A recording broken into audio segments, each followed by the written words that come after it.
watching Morning at NTV. Well, good morning. You're watching Morning at NTV. Eid Mubarak to all the Muslim brothers and sisters. It's Eid al-Fitr, not the other one, al-Duha. So Yes. now I think I know the difference. So Eid al-Duha is when they actually slaughter the animals, and this one is when they've gone through the period of fasting. Yeah. Great. But I think they told us there's an extra couple of days for fasting, which if you take after the 30 days, there's extra blessings and you can pray differently and so good stuff. But Eid Mubarak to all our Muslim brothers and sisters. This is when us Christians enjoy the invitations to go eat the chapati, the pilau. It's almost like we've never eaten pilau in our lives. We always eat for this season. Yes, there's something special about the chapati on Eid. There's a different taste to the chicken on Eid. So invitations, feel free to throw them over here. And I promise that on Christmas, Easter, Thanksgiving, and all the other holidays, I will invite you. Because I believe in we have more celebrations than they do. Oh yeah. Yeah. So feel free. If you invite me, I shall repay. So invite for invite, and I can come to as many places as possible. I can eat chicken here, chapati here, pilau there, gonja here. So don't worry about quantity. Yes. But earlier on, I did share that for the Africa Innovation, we did win. Uganda won. This happened actually on the 13th, just a few days ago, in Kenya. And it's interesting that, okay, first of all, this word is matibabu. Yes. Which means what? Treatment. Treatment. Okay, so the innovation is called matibabu. So they're saying that you clip something on your finger, because ideally they would test malaria by pricking your finger and getting blood to be tested, or sometimes it's extreme and they'll get from your veins here. So now you clip that on, and apparently there's a red beam that lights through your finger that just detects any changes in your blood system, whatever, for your red blood cells, just because it's ideally what they'd be looking for a malaria test. So it's bloodless, you don't have to go through pain, and then you can, the results about in a minute are brought to the app on your mobile phone, so you can know if there's a change in your blood cells or not. So you should know if there's, worry or not. And I thought, that's brilliant. That's We're amazing. a country that's been affected by malaria so much, so solutions are great. And they won 25,000 pounds, which is about 120-something million shillings here. So that's great. Maybe the app can then move. I know that the Bill and Melinda Gates Foundation, which has invested plenty of money here in Africa and here in Uganda for innovations, for improvement, they are very much concerned with malaria. And especially, in children, and they want solutions and cures and all sorts of things to do with malaria. So we're moving away from just giving mosquito nets to communities. We want other ways, and to actually. And prevent actually, malaria. it shocked me. There's a time my child got malaria, and I was wondering, but she sleeps under mosquito nets. So the doctor actually told me that, when they're in the sitting room just watching, the mosquitoes can just, take advantage of that hour. So I think that will help. Just so you thought it's just, but I know leaving your windows open, certain seasons, rainy seasons, you're told it can get worse. Yes. These, I don't know, okay, doctors, where are you to prove this? Is like, don't eat raw mangoes. You'd get malaria. Don't eat this. And I'm like, I thought malaria is from a mosquito, guys. Not from mangoes. Not from mangoes. So just say I'll get a fever, but malaria is something totally different. So if I went to school, and we used to have SST, science, math, and English. So I come from a phase where our education system might not have told us that mangoes were part of the reason you have malaria, but it's supposed to be from a mosquito, from what I'm told. But I think we used to get fevers when we would have raw mangoes, and then they say, and I'm sure you're a culprit. Oh yes, I love mangoes. So I used to be one of those. But also when we were growing up, because of the immune system, sometimes you'd have, you'd be more prone to malaria. So for me, it wasn't so much, I think, mosquitoes. It's how malaria never used to get out of your system for a while. Exactly. So once you have it, it's with you for a long time. Ugandans, can we discuss how back in the day we suffered with fansida? You remember? Oh my goodness. Man, we are old. We are old. Fancy queening. Yes. And your skin would itch. Okay, I'm saying a lot now, but no, but seriously, I don't know anyone in my generation who was not affected by malaria. It was like a thing. Then you'd go to hospital, malaria. I think when we didn't even have it, they'll just pound us with so many, you know, medications. But I think now it has changed. I know you go through, is it coatum, less tablets, malaria, and it's out. Life is so easy for people now. Yes, of course, we're celebrating Eid, and we've sent our man on the ground to go and actually, I'm not sure where he's ended up, but you know, he's going to, he said he'd be dressed properly, like ready, like a Muslim, ready. He didn't fast, Chandu Chamagiro didn't fast, but he's going to be, there you are, oh, Nyumyeba Nangi. Assalamu alaikum. Alaikum salam. Badwa Allah mwebale kubeera nga mmaze ko Ramadan eno mbulungi. Amin. And today we're coming to you live from Chibuli Mosque. It's a great day. We're celebrating Eid al-Fitr. It's a different Eid when you compare it to the others. Eid Aduha goes with another one for slaughtering. We have a couple of them that are actually different.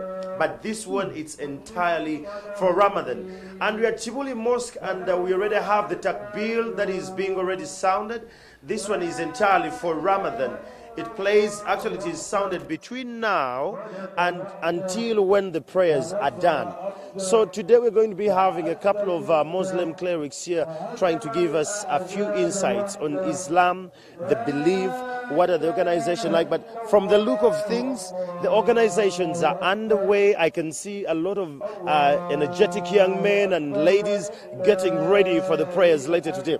And with me I have the youth leader here at Chibuli Mosque. He's called Walusimbi Usman. Assalamu alaikum. Wa alaikum salam wa rahmatullahi wa barakatuh. How is the morning? How do you feel today? Like the Ramadan is actually done.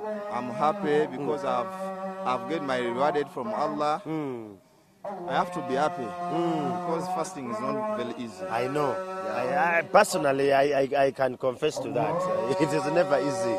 So, njagala tuyite mu mbeera y'Obuyisiraamu leero takbiira eno gye bakuba etegeeza ki? Takbiira etegeeza bingi mu Busiraamu. Takbiira eno tugikuba olw'okulaga nti Ramadhan ekoze eki? Eweddeko. Era erina ekikomo kyayo kwekoma. Nti kasa tumaliza okusaala. Takbiira eyo teddamu kukola ki? Kyekyenjawulo ekigiriko kweno Idi. So ate kweri Idi gye tugaa nti Idi nkulu. Emala ennaku nnya nga tukyakuba takbiira. Kyekyenjawulo ekigiriko. Y'ebisolo. Bannange njagala okamala. Mbadde nsaba otuyisemu kati gwe ng'omukulu w'abavubuka wano eno ku muzikiti. Abavubuka bajjumbidde batya ekisiibo kino? Mpeera ki gye basuubira okufuna? Alhamdulillah, wa Allah yagamba nti ekisiibo yakyesasulira. Weewaawo. Okujjumbira kw'abavubuka bajjumbidde era tusadde nabo. Era mbasaba bwe baadde bajja mu muzikiti bongerere ddala okujja wadde Ramadhan ekoze eki? Ewedde. Tusobole okukuuma ekitiibwa ky'Obuyisiraamu kuba Obusiraamu swala. Weewaawo. Yes, sir. Well, there you have it, Flavia and Malaa. Like you heard it from him, he goes ahead and advocates for the youth to equally still flock the mosque time and again, because Islam, it's entirely about fellowship and praying with friends and family. So yes, I'll be coming live from Chibuli with a couple of more other guests. They'll be joining me later on as we celebrate Eid al-Fitr. Right, thank you so much, Andrew Chamagiro. Of course, as the sounding for prayers, maybe you should also join them for prayers and today start to learn how it works. But thank you so much. We'll be coming to you in a few minutes there, Andrew Chamagiro. You're watching Morning at NTV. Eid Mubarak to all our Muslim friends. And I've always said that when it's Christmas, it's true, we flock the churches. It's the only one time where you don't have where to sit. You, the regulars, because you know what time to come to church. The others come an hour earlier just to fit in the seats. Yes. But when you have Eid, if, for example, now, if you start walking through the streets, everyone has come out. It's father, mother, the children, and everyone is dressed the same, you know, in their hijab, in their kanzus, every single one of the family. And I think that's one of the lessons we can take from the Islam religion. That communal, that family unit, they're very, very, you know, put together. Yeah. Because for us, I mean, chances are, it depends on where you go. I go to Christ the King sometimes, and you have mother, father, child. I mean, And that's it. Sometimes you have that, sometimes you don't. Some people, you know, it depends on who woke up. If the husband didn't wake up early on time, the woman will come to church with the children. Yeah. Whereas it looks like in Islam, everyone speaks Has one to, voice yes. when it comes to prayers. When it Yeah. comes, so it's enviable. I know a family member, actually 2 of them, who ended up changing from Christianity to Islam in their adult life. It was a decision they made. Because of the commitment that they saw? Well, they had so many Muslim friends. Okay. And I think over time, you know, when they were going through challenges in life, as anyone does, you know, they used to get advice from them, you know, the Muslim friends. And then they said they'd watch their lifestyle and how certain values were upheld by their Muslim friends. And they said, okay, they would ask questions. So why do you uphold that? Or why do you have that moral? Why is that behavior like that? And they tell them, my religion. You know, I am supposed to be this way. Islam is a lifestyle versus it's a religion, and I just have to believe. And so they found interest, and eventually they said, can I join? And you know what? They're more, if I can use it, staunch than the, you know, those who were born as Muslims. And when they speak to you about it, it's enviable. Yeah. It is enviable. It is enviable. I totally agree with you, because in the morning when they wake up to pray, man, it's always on time. When that announcement, I don't know how they call it. I think that's what they're trying to explain to us. Exactly. It happens on time. I happen to live where I can always hear when that time comes, when they do the announcements and the prayers in the morning. And at some point I said, okay, let me keep track on if they will always keep time day in, day out. And it's true. And so, like you're saying, it's enviable. They're very committed to their religion. Yeah. It's like they're all out. I used to ask why, you know, as Christians have this thing where we come and tell you, are you praying? Do you want to know about God? Yeah. So, you know, God says, whereas our Muslim brothers and sisters don't do that. Yeah. You have to watch them to understand what their religion is. None of them walks to you and says, would you like to join Islam? Yeah. Would you find this interest? Maybe they do, but I've never met anyone who's told me to join Islam, whereas I've met people from other Christian faiths that have said so. And then there's that thing where they tell you, you know, I see what you're believing in, but why don't you join mine? Whereas they don't. I think they're taught more to live it, live the religion, you know, the faith, and let others see and join through, you know, you living it. We have a lot to learn from them. Yeah, religion is sensitive. We have since closed that chapter. Yes. Wow. Still on the budget reading, Ugandans are to brace themselves for the great new taxes. I'm saying great because they really are great. Let's talk about the mobile money. Mobile money, it's still on. A few weeks ago, there was, you know, a row on that, and actually, Matthias said that when the 1% was passed, he was not around. He was not aware, and that they'd relook, you know. He actually said he was surprised it went through. He said it's not something you would have, you know, thought would actually go past our legislators. Exactly. And for me, actually, I thought yesterday it will not be in. But it's passed, and by 1st of July, we'll start feeling this effects. 1%. 1st July is not too far. Yeah. It's not too far. Today's what, the 15th of June. So very, very soon you should be able to feel that. I think, like I said yesterday when we were actually talking about widening our tax base, we don't disagree with being taxed. And yesterday they were saying that maybe you should tax the ones who have money. But I think there should also be a tax for if you steal money.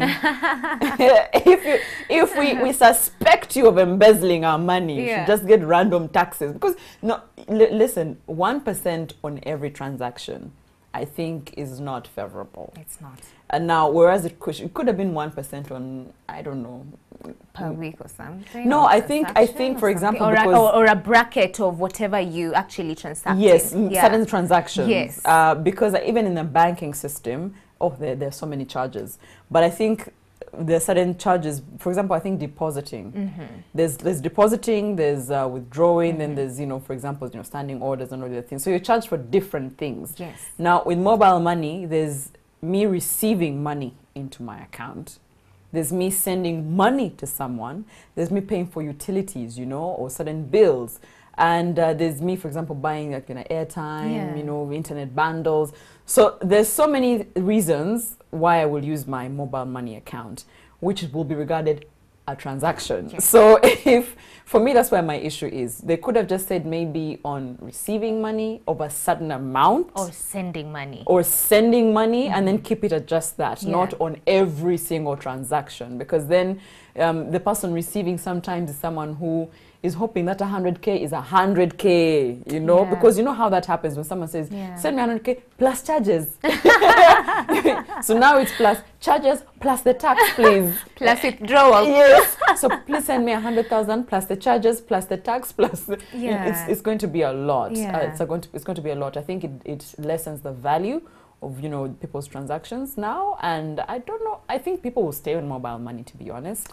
Do you think so? People will stay on. People will stay on. I think, like yesterday, someone from financial sector deepening was saying that even the charges in the banks are going up to what, 15% or more. So you're not running away from mobile money to go to a bank. If yours was an issue of cost and not incurring many charges or high charges, you're not going to go into banking because that's higher than what the 1%. So I think people will stay on mobile money. It's just that I think slowly we're creating a country of people who are going to be fighting for whatever resources are there, fighting because now I have to increase my value to earn more, because if it's coming through mobile money, I'm going to suffer even more. It's true. Remember that the telecoms themselves are getting with high withholding tax, which is going to trickle down to charges. Yes. So you're going to go through a point where the charges generally are high, then you have to pay that 1%. So I don't think it will reduce the transactions, but it will just create some unrest among people. Don't you think, especially for me, SMEs, I'm really passionate about them, and them who actually are traders and dealers in Chikuvo. I think right now they'll be like, in case you need to do business, then come with cash instead. Yeah, because isn't that what mobile money was competing with? Yes. Mobile money is not competing with bank. Mobile money is competing with cash. Correct. Cash transactions. People who say, give me my envelope or give me my cash now. Yeah. Whereas mobile money, I think, had created that thing of I can pay you another day, I can pay you tomorrow, the security of it. Someone says, if I give you 1 million shillings today, okay, now, of course, the value, 1 million shillings might not be valuable and if you're a business person, because it trickles down very quickly. Yeah. But if someone wants to pay you and give you a certain amount, an people will tell me, I have 3 million shillings on my mobile money account. But it's just the phone.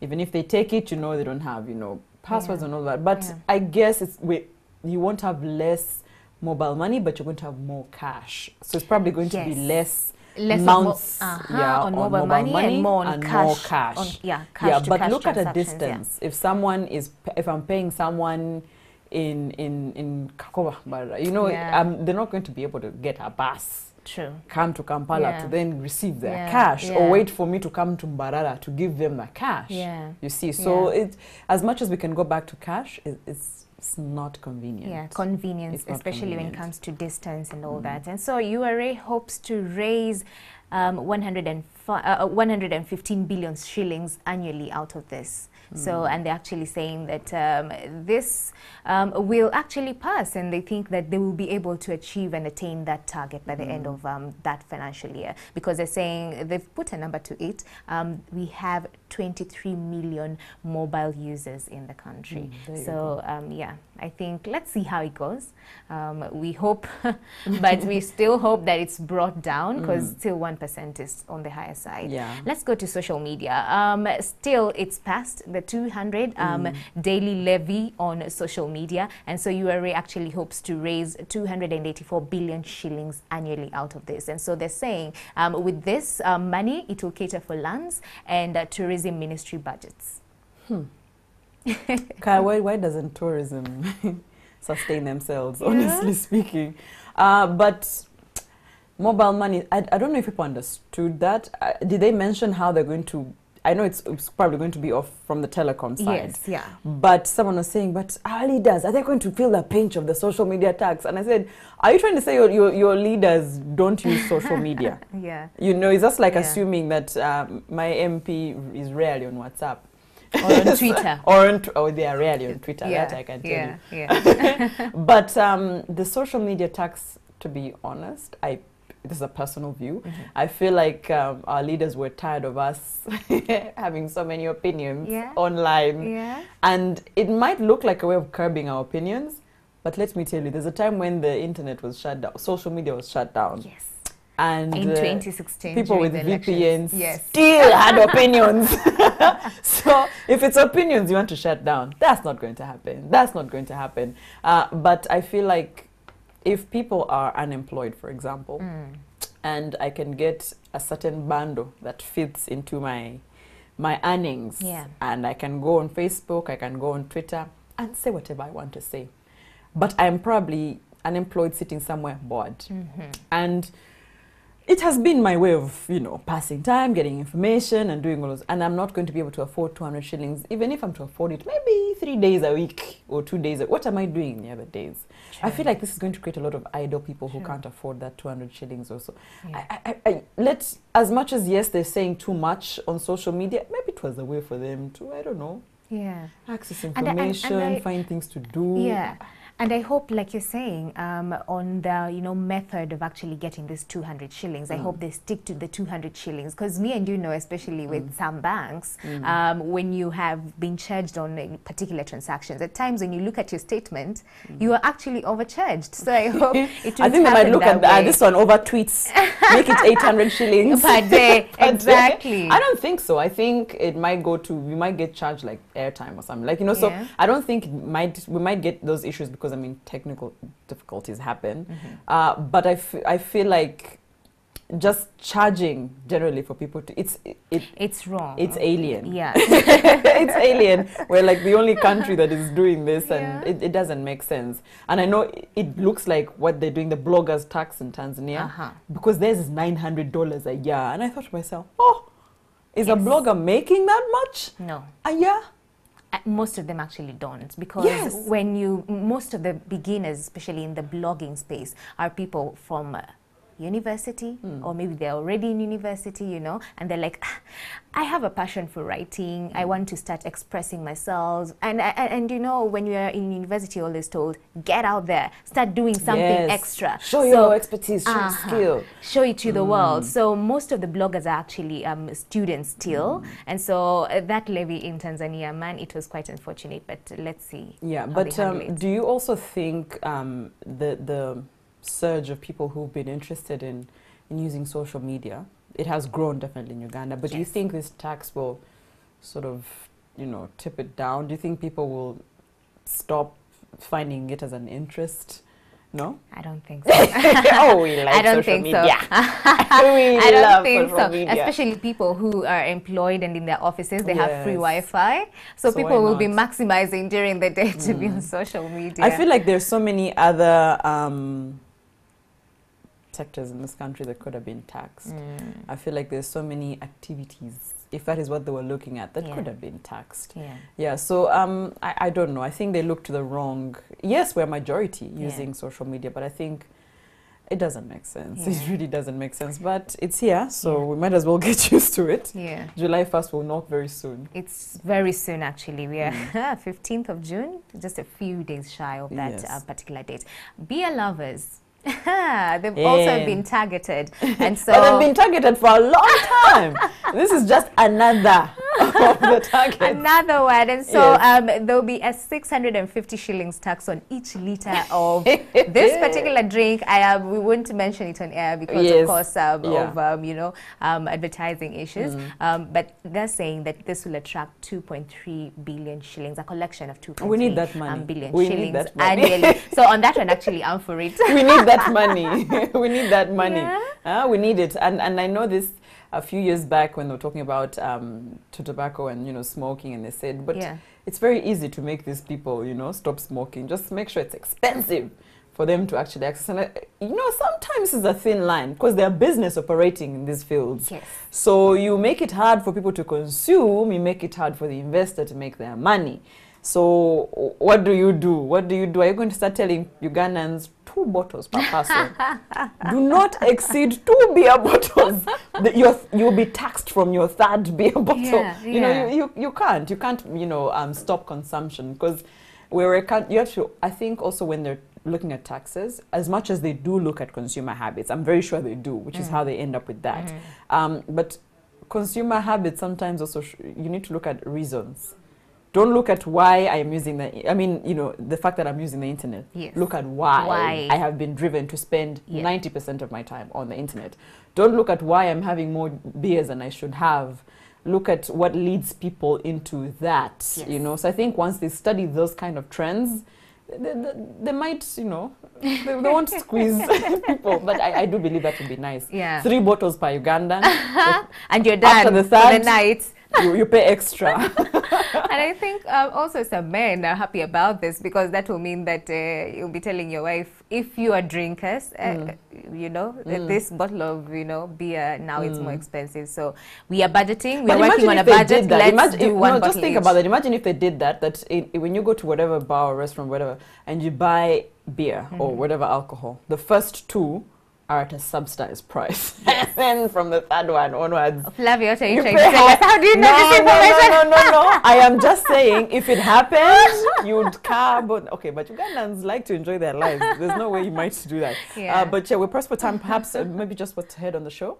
Ahead on the show, we'll be looking at SAGE, and this is actually a financial group that was put, a financial group and a financial docket that was put to just help out the elderly in society, and it cuts across. But when it was actually put enacted in 2015, a lot of the elderly benefited from it, but we're seeing a drop in the contribution towards that particular docket, and so that's the discussion we'll be having today, just to see why and the effects after the withdrawal or inconsistency, the effects it's had on the elderly in the rural areas. Okay, so we've been having a discussion around security for a long time. Yes. I think this week even more, because security leaders came out to give what would be a review. And I think the biggest conversation has been around community policing, how the people in our security positions, the roles, they believe as much as the people in these positions will do something, you and I should do something. And people have been questioning on why you and I and my neighbor cannot protect each other. Community policing. That's been something they've been preaching the entire year. Community policing, because there's so many kidnaps, so many murders. And so I'll be having 2 very special guests.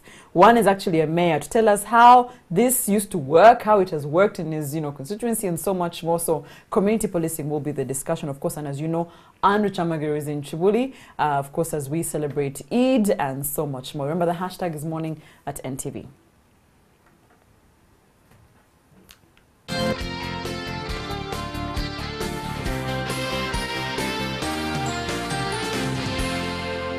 You're watching Morning